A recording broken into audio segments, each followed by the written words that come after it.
नमस्कार, times now Navbharat देख रहे हैं आप। आपके साथ मैं हूं श्वेता भट्टाचार्य। नवभारत सुपर 6 में आज हम बात करेंगे पीओजे की। क्या पाकिस्तान के कब्जे वाले कश्मीर के भारत वापसी के दरवाजे अब खुलने लगे हैं? क्या पीओजे की आवाम अब मुनीर और मुल्क के हुक्मरानों का तख्त हिलाने को तैयार है? और जैसा कि भारत सरकार बार बार कह रही है कि हम जब चाहे जैसे चाहे पीओजे को खुद में मिलाने की हिम्मत रखते हैं, तो क्या वो वक्त अब आ गया है? ये तमाम सवाल इसलिए क्योंकि आज पीओजे में बगावत की आवाज बुलंद हो रही है। लोग आजादी के नारे लगा रहे हैं और भारत से अपील कर रहे हैं कि वो उनकी मदद करे। दरअसल तकरीबन 1 महीने से पाकिस्तान के कब्जे वाले कश्मीर में गृह युद्ध जैसे हालात बने हुए। हुक्मरानों और पाकिस्तानी फौज के खिलाफ आवाम का गुस्सा सड़कों पर आग बनकर मानो धधक रहा है। और जो आवाम रोटी पानी की मांग के साथ सड़कों पर उतरी है, उस पर मुनीर की हैवान फौज गोलियां चला रही है। लेकिन आज के बड़े आंदोलन के बाद यकीनन मुनीर और शहबाज की नींद उड़ने वाली है, जब न सिर्फ पीओजे के पुरुषों बल्कि महिलाओं और बच्चों ने भी सड़कों पर उतरकर इनकलाब के नारे लगाए। लेकिन अब सवाल ये कि आखिर क्यों आज पीओजे की आवाम की नजर भारत पर आकर ठहर गई है? ऐसा क्या है जो पाकिस्तान के कब्जे वाले कश्मीर में लोगों को अपना भविष्य हिंदुस्तान के जरिए सुधरता दिख रहा है? तो आज इसी मुद्दे पर हम विश्लेषण करेंगे। साथ ही आपको नवभारत सुपर 6 में ये भी बताएंगे कि क्यों ये चिंगारी अब शोले का रूप अख्तियार कर चुकी है। आगे बढ़ने से पहले आपको कुछ तस्वीरें दिखाते हैं। इन तस्वीरों को जरा गौर से देखिए। मुनीर और पाकिस्तानी हुक्मरानों को अब उसके पीछे की हकीकत इस तस्वीर में कैद है। तस्वीर जरा देखिए। तस्वीर पाक की खुफिया एजेंसी और स्थानीय पुलिस ने मिलकर उन्हें उठा लिया। जानकारी के मुताबिक उन्हें किसी अज्ञात जगह पर रखा गया है। साथ ही उनके साथ सैकड़ों कार्यकर्ताओं को भी सलाखों के पीछे डाल दिया गया, जिसके बाद पाकिस्तान सरकार ने सोचा था कि लीडरशिप को जेल में डालकर आंदोलन को कुचल दिया जाएगा। जब लीडरशिप ही नहीं रहेगा तो आंदोलन कैसे आगे बढ़ेगा? लेकिन पासा पूरी तरह से उलट गया।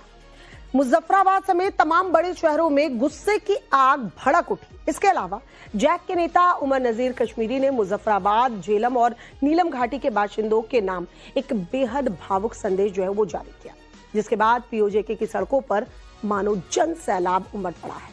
इस संदेश में उन्होंने साफ तौर पर कहा कि ये लड़ाई किसी एक नेता की नहीं बल्कि पीओजे के हर एक नागरिक के हक की है। घाटी के लोगों से बड़े अपील करते हुए उमर नजीर ने यह भी कहा कि आवाम इस तानाशाही को बर्दाश्त करना बंद करे और शांतिपूर्ण लेकिन बेहद मजबूत तरीके से सड़कों पर उतरे। इस दौरान उन्होंने दो टुक लहजे में यह भी साफ कर दिया कि हमें इस जुल्म और ज्यादती के आगे झुकना नहीं है और बिना हिंसा की अपनी बात पर अड़े रहना है। हमारे हक की जीत का इकलौता रास्ता बस यही है। दरअसल पीओजे में पिछले कई महीनों से चिंगारी सुलग रही थी। आटे की आसमान छूती कीमतें, बिजली पर लगे भारी भरकम टैक्स और सुरक्षा बलों की ओर से किए जा रहे मानवाधिकार के उल्लंघन के खिलाफ महीनों से हड़ताल और धरने चल रहे थे। हालात इतने ज्यादा बिगड़ गए कि पाकिस्तानी हुक्मरानों ने कुछ समय पहले ही जैक पर आतंकवाद विरोधी कानून के तहत पूरी तरह पाबंदी लगा दी। लेकिन फिर भी ये आंदोलन रुका नहीं बल्कि और ज्यादा भड़क उठा। पाकिस्तानी हुकूमत और सेना जुल्म के खिलाफ आज यानी 5 जुलाई को महाआंदोलन का ऐलान हुआ, तो मुनीर ने अपना पूरा जोर मानो इस्तेमाल कर लिया, पूरा जोर लगा लिया।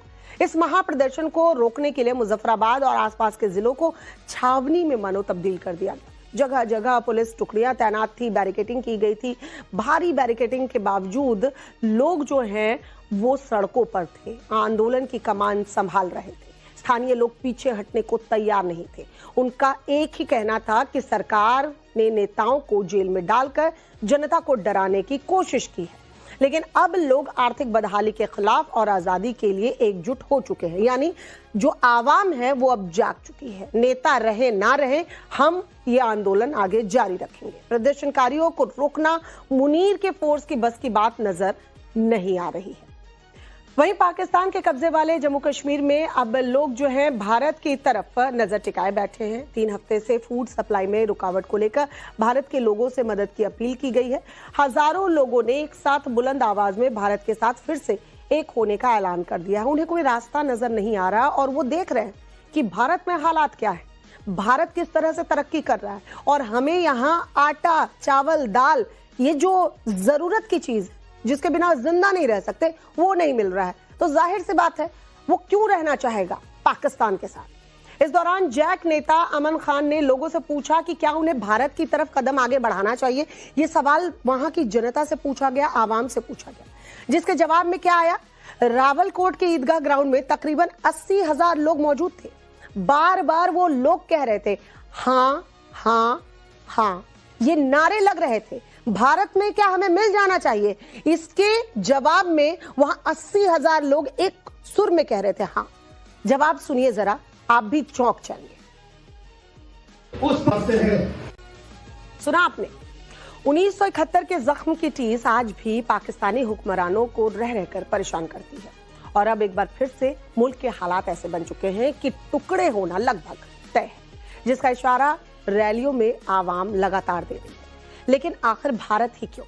आखिर पीओजेके के लोगों को अब भारत ही सहारा क्यों लग रहा है? जरा इसको समझिए। वहां के लोग क्यों भारत की तरफ देख रहे हैं, उससे मदद की गुहार लगा रहे हैं और ऐसा सोच रहे हैं कि उस पार अगर चले गए तो हमें जन्नत मिलेगी। दरअसल जहां एक तरफ जम्मू कश्मीर में रेलवे नेटवर्क तेजी से विकसित हो रहा है, जो अब इलाके की कनेक्टिविटी और आर्थिक विकास का महत्वपूर्ण आधार बन गया है। उधमपुर श्रीनगर बारामूला रेल लाइन अब पूरी तरह से चालू है, जिसमें चिनाब ब्रिज, जो कि दुनिया का सबसे ऊंचा रेल ब्रिज है, और कई अन्य इंजीनियरिंग चमत्कार शामिल हैं।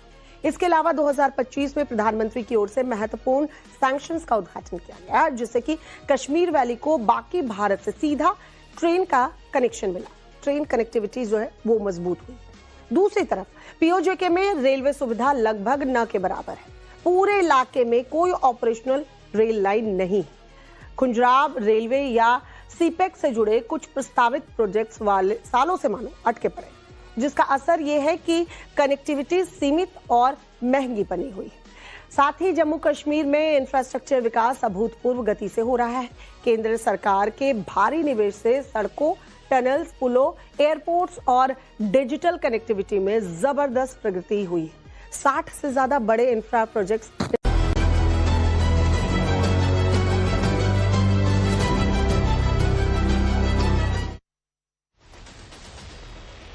नमस्कार, टाइम्स नाउ नवभारत देख रहे हैं आप, आपके साथ मैं हूं श्वेता भट्टाचार्य। नवभारत सुपर 6 में आज हम बात करेंगे पीओजेके।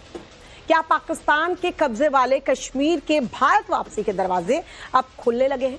क्या पीओजेके की आवाम अब मुनीर और मुल्क के हुक्मरानों का तख्त हिलाने को तैयार है?